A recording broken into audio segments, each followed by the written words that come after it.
We are here with Eric Mayers, the tour manager and production manager of My Morning Jacket, and I wanted to congratulate you on your first ever sellout of Madison Square Garden. Thanks a lot.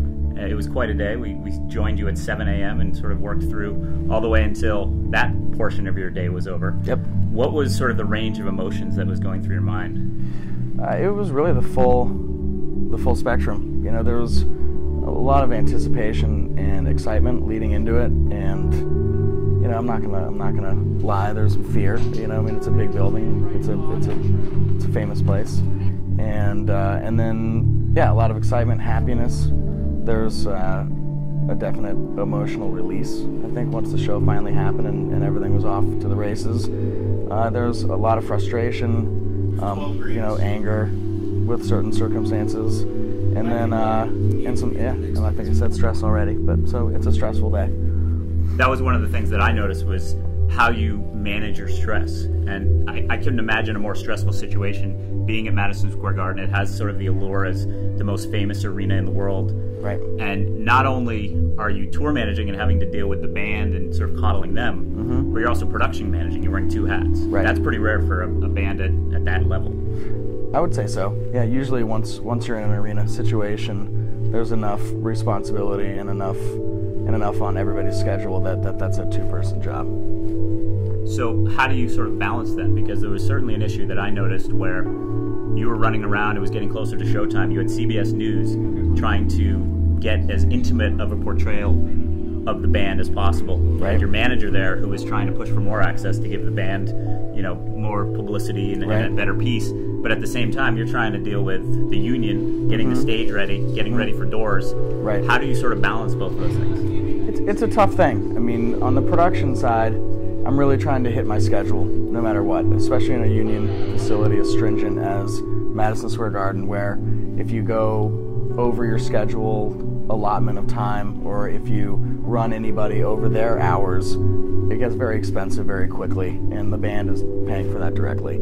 So I'm trying to maintain those schedule points while also trying on the tour management side to really allow that kind of access to the band, because it is such a huge part of it's such a huge opportunity for them. So I'm trying to balance that and wear two hats. I'm trying to facilitate management's needs and, you know, get a very last minute scheduled.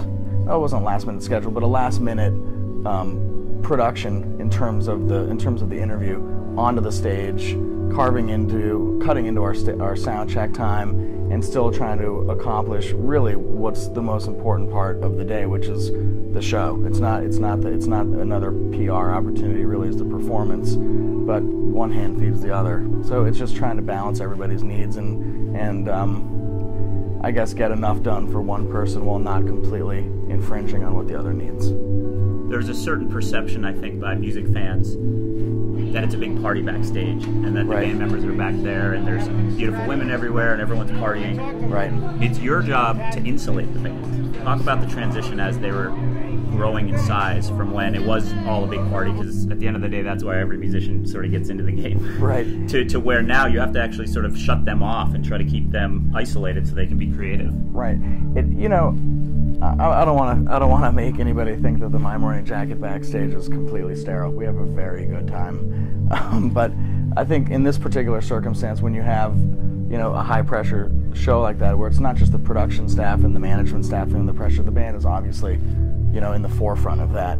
They kind of dictate how private and how quiet and how, you know, secure and squirreled away they want to be. So, you know, I had a couple meetings with the guys ahead of time, and we really kind of set some parameters and some guidelines and figured out how they wanted to approach their backstage layout, what kind of access levels people would have, and just to make sure that they had a bunch of private time, a bunch of downtime to really relax, get focused, and get ready for this kind of a show. You know, that's Madison Square Garden.